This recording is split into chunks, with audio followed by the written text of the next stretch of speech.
lecture du mois de février. On va faire un point sur tout ce que j'ai lu. Du coup, hop, j'en ai lu 5 comme ça. J'en ai lu 2 e-books et parmi ces livres-là, il y en a 2 en anglais. Dont un où je vous mettrai avant et je vous le dirai. C'est un livre qui n'est pas sorti en France et je pense qu'il y en a beaucoup d'entre vous qui l'attendent. Donc si vous voulez zapper cette partie, j'en parlerai à la fin pour éviter tout spoiler. Voilà, je vous mettrai et je vous le dirai en gros, ça sera affiché et tout, comme ça il n'y aura pas de surprise. Du coup, on va commencer par celui-ci. Alors, je suis un peu en retard. C'est un livre qui est sorti depuis un moment. Donc, c'est Shadowlands. Donc, c'est le tome 1 de P.M. Freestones et la maison d'édition, c'est La Martinière. C'est un livre que j'ai emprunté à ma soeur parce que du coup, elle avait acheté le tome 2. J'ai lu le tome 2, le résumé, et ça m'avait bien plu. Du coup, je lui ai demandé le tome 1 et je vais lui emprunter le tome 2 sous peu. Et je suis agréablement surprise. Vraiment, j'ai bien aimé. Je me suis laissée transporter dans un monde vraiment magique, mais magique plus par les odeurs. C'est vraiment plus les odeurs qui font que ce monde est aussi riche et c'est un univers vraiment nouveau pour moi. Je n'ai pas lu ce genre de livre. Je sais qu'il en existe hein, des livres un peu similaires, mais pour moi, c'est mon premier dans ce genre-là. Donc, je suis vraiment très contente et c'est une véritable découverte pour moi. Et j'ai hâte de lire le 2 parce que du coup, ça s'est terminé vraiment un peu, comment dire, un peu entre deux scènes. C'est vraiment entre deux scènes et puis du coup, j'ai vraiment hâte de lire le tome 2, voir si tout le monde va réussir à, pas forcément à être heureux, mais du moins à se retrouver. Plus, vraiment plus se retrouver et c'est ça que j'ai vraiment hâte de voir. Donc, et j'aime beaucoup Raquel et Ash, leurs échanges sont vraiment sarcastiques, c'est vraiment rigolo et c'est une vraie bouffée d'air frais. Des fois, ça peut arriver que le récit soit un petit peu long, mais en fait, grâce à eux deux, bah, du coup, ça redonne du rythme au livre et c'est vraiment, j'adore. Donc, j'ai hâte de les retrouver dans le tome 2, sachant que ça risque d'être compliqué. Donc, vraiment, j'ai hâte et je suis trop contente de l'avoir lu et c'est une très belle découverte pour moi. Donc, merci, ma petite sœur. Ensuite, je lui ai emprunté celui-ci. Donc, c'est La Cité du Ciel de Amy Ewing. La maison d'édition, c'est Robert Laffont. Euh, Pas de véritable coup de cœur pour celui-ci, pour être honnête avec vous. L'univers est beau, mais j'aurais aimé qu'il soit vraiment beaucoup plus approfondi pour moi.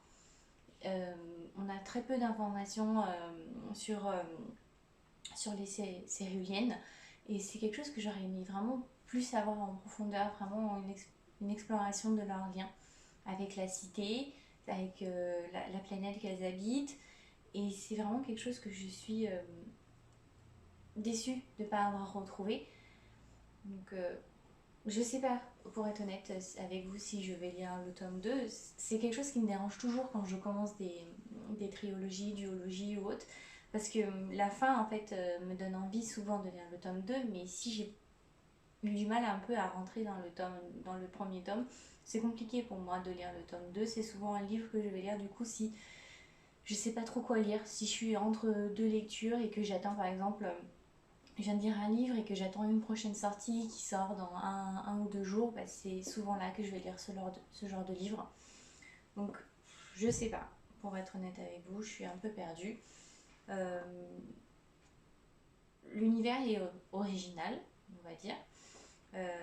On navigue entre les différents personnages au niveau des chapitres.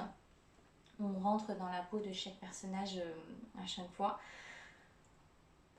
Je sais pas. Pour être honnête avec vous, je suis vraiment partagée sur ce bouquin parce que l'univers est particulier, mais en même temps, j'ai eu du mal à rentrer dedans. Donc, je sais pas du tout si je vais lire la suite. C'est, on va dire, à voir. J'attendrai de voir si vraiment le tome 2 me plaît plus ou pas. Donc, pour l'instant, c'est en pause. Je le mets en pause celui-ci. Ensuite, j'ai lu celui-ci, donc Cendrillon 2.0, il était une fangirl. Donc c'est Ashley Poston et la maison d'édition c'est Lumen. Et j'ai adoré. Franchement, je suis vraiment contente. Et c'est... Je l'ai lu parce que du coup, il existe, je ne sais pas si vous connaissez, il existe différents films, pardon. Euh, il- comme Cendrillon 1 et 2. Euh, et c'est pour ça que je l'ai pris, parce que du coup, ça ressemblait vraiment au tout premier comme Cendrillon qui a été fait. Et, et j'étais vraiment impatiente de le recevoir, parce que du coup, j'avais une certaine attente de ce livre vis-à-vis des films.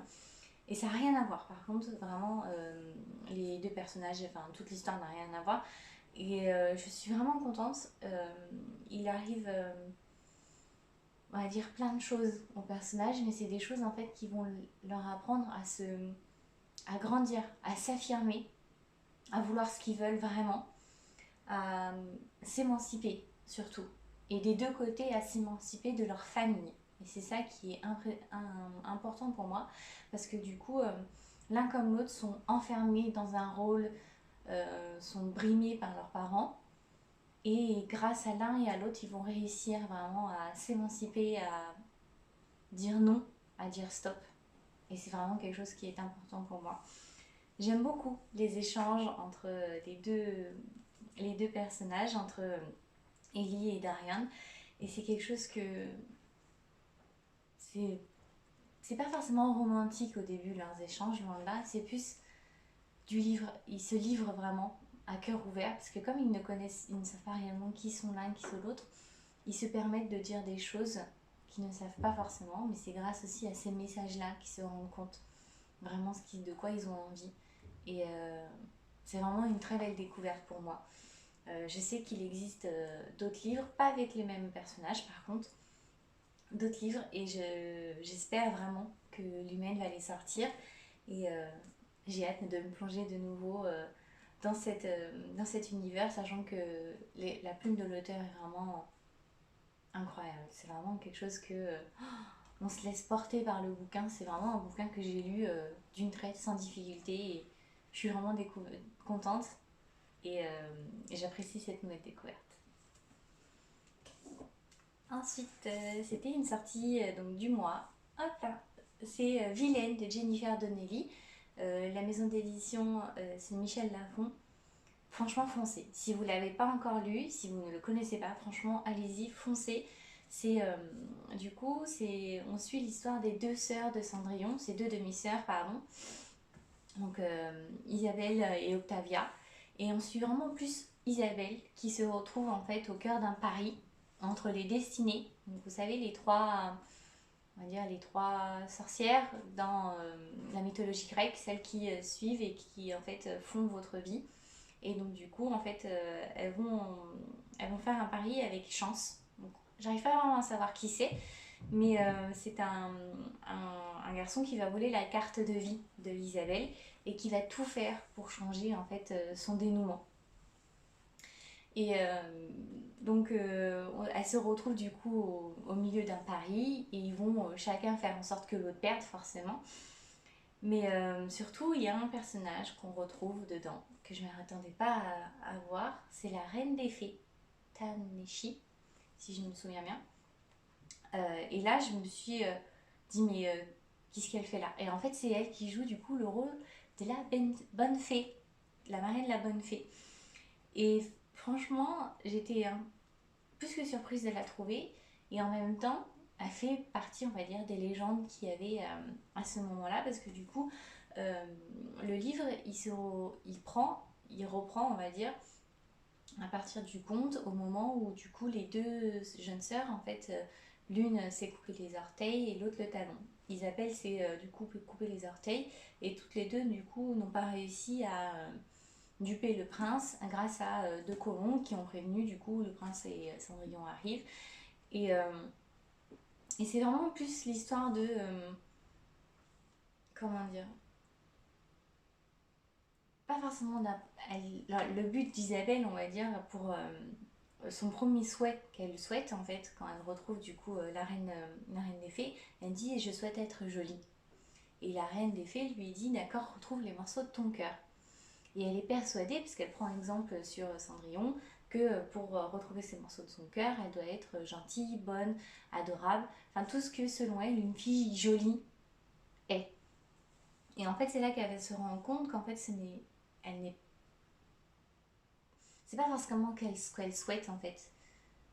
Et c'est en fait ces morceaux de son cœur qu'elle a perdus, c'est ses souhaits et c'est sa personnalité réelle qu'elle est censée retrouver. Et c'est en fait grâce au fur et à mesure du coup au coup bas de certains ou au coup de pouce de d'autres qu'elle va réussir à les retrouver, mais elle va mettre un certain temps à accepter certains parce qu'elle reste malheureusement à un moment cantonné à son rôle de fille, c'est-à-dire qu'elle doit être mariée, jolie, gentille, euh, enfin bonne cuisinière, elle doit porter des enfants, et c'est tout ce genre de choses pourtant qu'elle déteste, pourtant qu'elle va mettre un moment à comprendre que ce qu'elle souhaite en fait ce n'est pas ça, ce n'est pas être jolie, rien à voir. Je vous dis pas ce qu'elle souhaite vraiment parce que du coup je vous spoilerai le livre, mais c'est un livre que je suis heureuse et vraiment très contente d'avoir lu. Pas, sur les quatre, on va dire il se place en première position. Et après, il y a celui-ci. Parce que c'est un roman que je ne m'attendais pas. Et c'est vraiment un roman où on va de surprise en surprise au fur et à mesure, au fil des pages, au fil des chapitres. Et franchement, je vous le conseille réellement. C'est vraiment un véritable coup de cœur pour moi, celui-ci. Et je suis vraiment très contente de l'avoir découvert. Franchement, allez-y, n'hésitez pas parce qu'il est vraiment génial. Ensuite, hop là, c'est celui-ci. Donc, c'est The Magpie Society. Donc, il y a deux auteurs, c'est Zoé Zug et Amy McCulloch. C'est la version anglaise. Je l'ai en fait parce que du coup, je l'ai reçu dans une box de Books Club. Et le thème du coup du mois, quand je l'avais reçu, celui-ci, c'était Société secrète. Alors, au vu du thème et des goodies, je me suis dit, ah, trop bien, ça va être génial. Et il n'y a que la fin qui m'a plu. Voilà. Et il n'y a que la fin qui va me pousser à lire le tome 2. Je, je suis énormément déçue de ce roman-là. Il y a très peu d'action au début.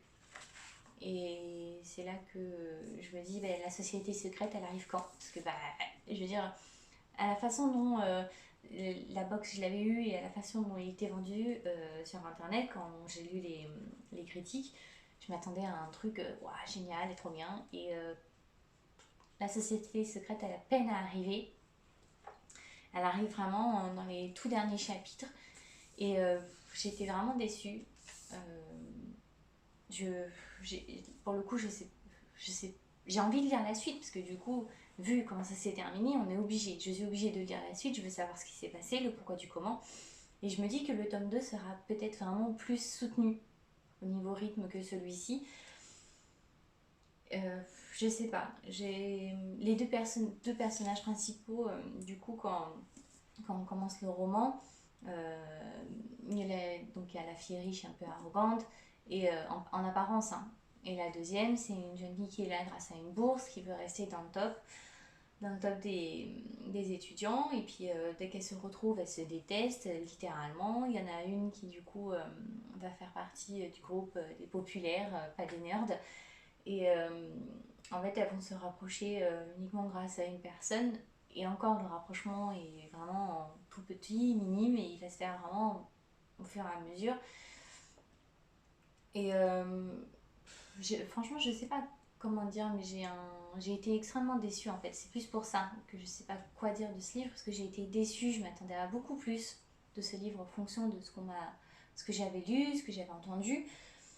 Donc, je suis déçue. La suite, je vais la lire parce qu'en fait, la fin est un véritable cliffhanger. Donc, en fait, je suis obligée, en fait, ma curiosité personnelle fait aussi que je suis obligée de savoir ce qui se passe. Mais du coup, je suis déçue et je vais le lire, mais ça va être pareil. Ça va être un roman que je vais peut-être lire entre deux lectures que j'attends, entre deux sorties, parce que je ne saurais pas quoi lire d'autre. Voilà. Si vous l'avez aimé, dites-le moi, hein, mais moi j'ai un gros doute sur celui-ci. Après, c'est personnel, hein, chacun aime ce qu'il veut, mais celui-ci, j'ai vraiment un gros doute. Ensuite, on va passer du coup à deux romans e-book que j'ai lus. Le premier, c'est celui-ci. J'ai 14 ans et ce n'est pas une bonne nouvelle. C'est de Joe Vitek et la maison d'édition, c'est Actes Sud. Et celui-ci, c'est un roman qui vraiment, il est dans la continuité de l'année de grâce. Et pourtant, il est beaucoup plus dur. Pas dans le sens... parce que l'année de grâce, c'est quand même quelque chose d'assez fantastique. Quand même, c'est pas dans une société qui elle pourrait être une société actuelle, mais ce n'est pas forcément le cas. Alors que celui-ci est placé dans la société actuelle. Et c'est vraiment, en fait, on assiste à celui-ci, à l'effondrement total de l'enfance de la jeune fille. On assiste vraiment au changement brutal que les hommes de sa famille, que ce soit son père, ses frères, son cousin, ont par rapport à elle, parce que elle a 14 ans, parce qu'elle a eu ses règles, et que maintenant, malheureusement, elle est une jeune fille à marier, selon du coup les traditions de son village. Et en fait, on assiste vraiment à la destruction complète et totale de son enfance, de par quand elle arrive, elle comprend, elle peut plus. Quand elle arrive, normalement, quand elle arrive à son village, elle saute de la mobilette de son oncle et elle joue avec les enfants du village. Là, c'est pas possible, elle fonce direct à la maison. Elle peut plus sortir comme elle veut, elle peut plus s'habiller avec ses enfants d'enfants. Elle doit s'habiller avec une robe traditionnelle. Et en fait, on assiste vraiment à l'effondrement de plus en plus de son enfance, de sa naïveté. Elle va essayer de s'échapper une première fois. Ça ne va pas marcher, elle va être rattrapée. Et elle va s'échapper en fait parce qu'elle va découvrir son époux promis. Et c'est un homme qui a plus de 4 fois son âge et c'est quelque chose qu'elle refuse. Elle supplie ses parents. Elle va trouver un allié quand même dans sa famille, quelque chose, et un allié qu'elle n'attendait pas, qui est complètement surpris. Et moi-même, je ne m'attendais pas à ce que lui l'aide. Et c'est vraiment un livre déchirant. Il m'a vraiment fait mal au cœur. J'ai pleuré à la fin, pour être honnête avec vous. Et c'est vraiment un livre qui m'a fait mal au cœur, mais c'est un livre aussi qui, malheureusement, peut être, qui est, comment dire, nécessaire. Parce qu'il faut comprendre, nous, dans la société qu'on a actuellement, on est quand même protégé. Alors attention, hein, ce que je vais dire, il ne faut pas que ça porte à confusion, mais on est quand même protégé. Il y a des lois, on a des associations, on a beaucoup de choses qui font que on est quand même beaucoup protégé, plus protégé que par rapport à certaines autres sociétés.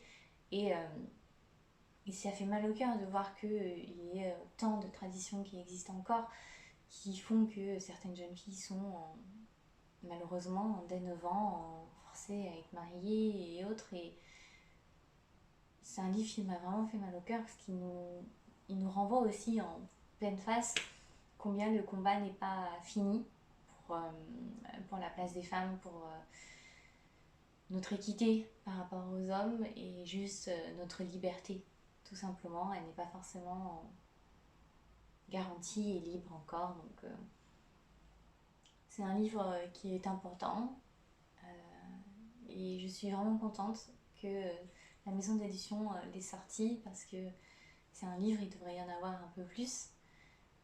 Pas de trop parce qu'il ne faut pas banaliser, mais c'est quelque chose qu'il faut que malheureusement on se rende compte et qu'on comprenne encore que le combat n'est pas terminé partout.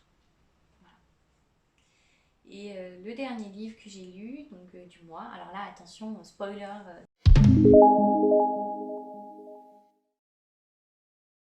dans tous les sens. Si vous voulez pas le connaître, les spoilers, arrêtez-vous là et on se retrouve à la prochaine vidéo. Parce que du coup, c'est celui-ci, A Court of Silver Flames de Sarah Jimas. Donc c'est le tout dernier roman du coup de la collection.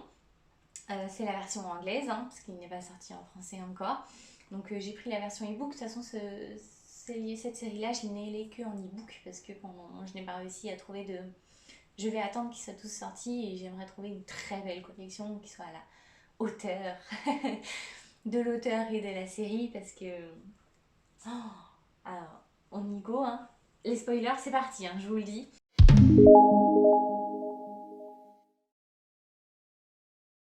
Euh, je suis vraiment... J'adore cette série de base, mais là, je suis vraiment plus que contente de ce roman-là parce que du coup, c'est un roman qui va se concentrer sur Nesta et Cassian. La guerre est finie, il y a des menaces qui y sont encore.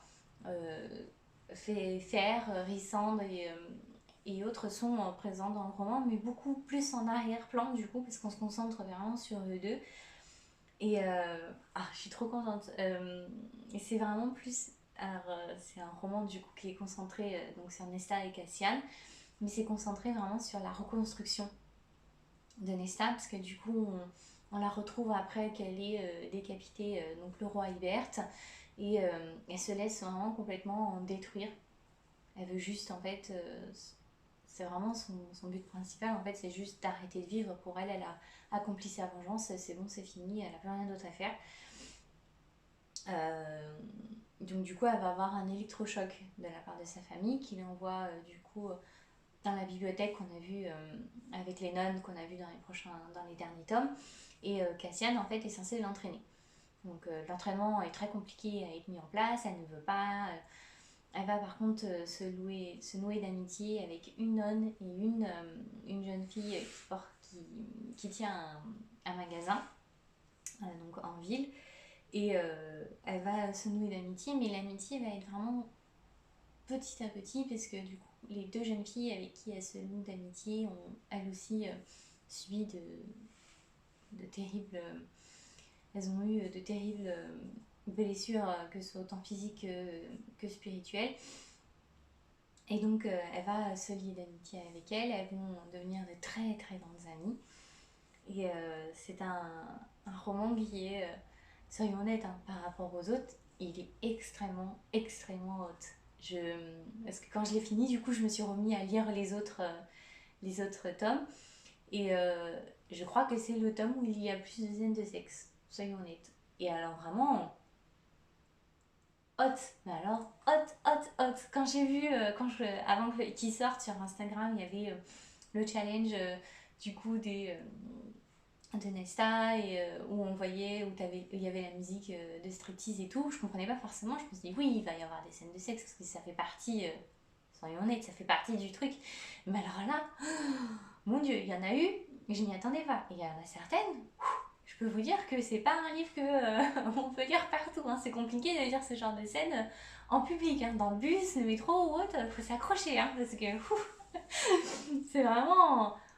Je peux vous dire que certains moments j'ai eu chaud, hein, et j'ai vraiment. Je suis hyper contente que ce roman soit sorti, ce tome soit sorti. J'ai hâte, du coup, à chaque fois que je lis, je finis une de ces séries, je suis extrêmement triste parce que du coup, je quitte l'univers, je quitte les personnages, et en même temps, je suis encore toute heureuse de ce qui a pu se passer et autres, et je suis vraiment hyper, hyper contente.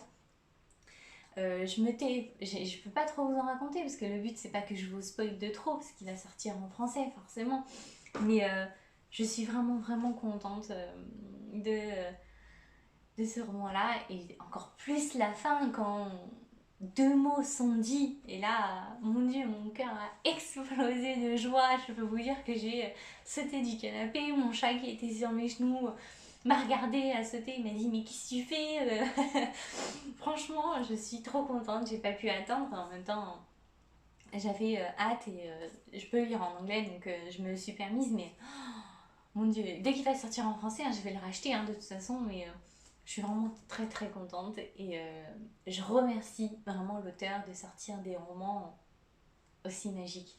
Franchement, je, dites-moi, hein, si certains d'entre vous n'ont pas réussi à résister, à attendre, si vous l'avez lu, si vous êtes aussi contente que moi, si vous avez vraiment eu autant de ouf que moi, parce que franchement, j'espère ne pas être la seule, et du coup ne pas être ridicule. Après, comme on dit, hein, le ridicule ne tue pas, mais voilà. Je me tais pour ce roman-là, parce que je ne veux pas vous spoiler plus, mais si vous pouvez lire en anglais, allez-y, foncez, vous ne serez pas déçus. La vidéo du coup d'aujourd'hui se termine là, donc j'espère que je vous ai donné envie sur certains romans. Si vous avez pareil, si vous aviez eu des doutes ou autres, n'hésitez pas. Dites-moi aussi en commentaire ce que vous avez lu, que je vois si je me lance dans certains ou autres. Et puis on se retrouve à bientôt sur ma chaîne et sur Instagram. Bye bye.